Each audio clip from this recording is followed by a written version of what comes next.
This initiative that's come out of not only the Oval Office, but Treasurer Mandel's office, is really a bottom-up approach. In other words, it's let's look at each individual record that might be out there.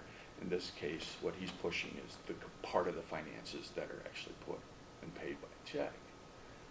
Put that out there and just let people look at the immediate detail. So it fits well with what we were doing. The question was, how do we do it best? And what I wanted to make sure we were able to do was make it easily repeatable without putting a big burden on the staff. In other words, if we'd have just went out, what we said all along and what our concern was all along is the time it would take to vet all those records is significant.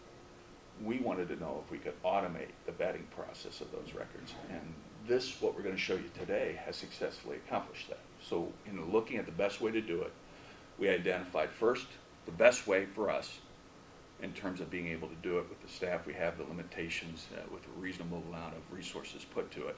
Then second, have it easily or an automated way to then put the data out there, whether it be the checkbook or any other type of record request that we get.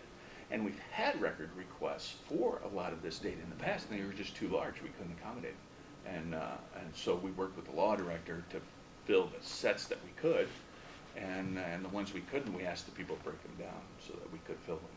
The data will be updated weekly in the final version that goes out there. So it's not quite real time, but as close as you can reasonably get.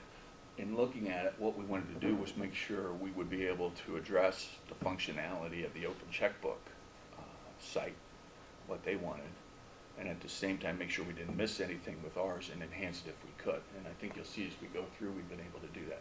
The other thing that I looked at, the checkbook system itself, which is a phenomenal start to what's going on out there.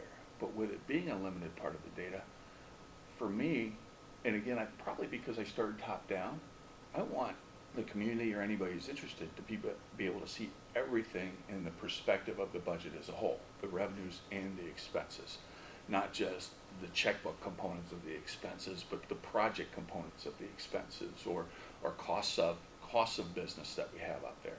So the way this is laid out, you'll see, or I hope you recognize, it's much more detailed than what we would have in just putting the checkbook components. And my checkbook at home does have revenues and have expenses. In thinking that way, we found some support for that in terms of Governor Kasich's office. What his budget group decided was that it was important that the community have access to both sides. Hence, and I think you wrote an editorial on it. You know, they looked at it and they said they didn't want to just do the expenses; they wanted to do both sides.